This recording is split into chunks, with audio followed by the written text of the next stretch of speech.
বন্ধুরা, এখন আমি আঁকছি তরমুজ। আমি তরমুজের হাফ অংশ আঁকছি। উপরে একটা দাগ কেটে নিচটা হাফ গুলো করে নিলাম।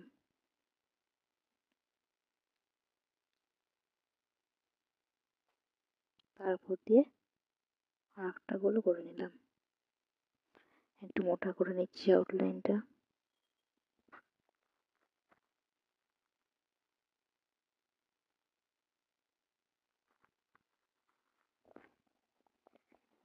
এরপর ভেতরে বীজগুলো এঁকে নিচ্ছি।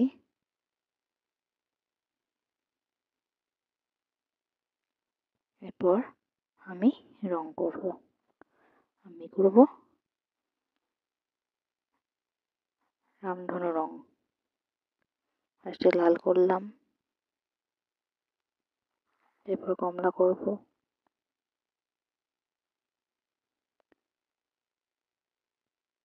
তারপর হলুদ, সবুজ, আকাশি, নীল আমি এক এক করে করতে থাকবো।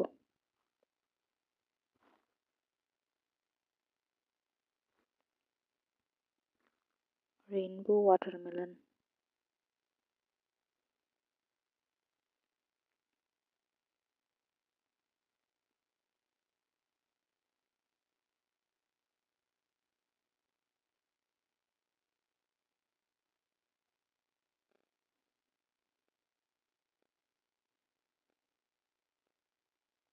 এরপর নিচে হাফ গোলটা আমি সবুজ রং করে নেব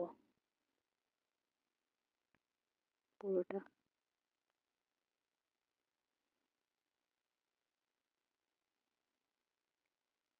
হালকা সবুজ করলাম।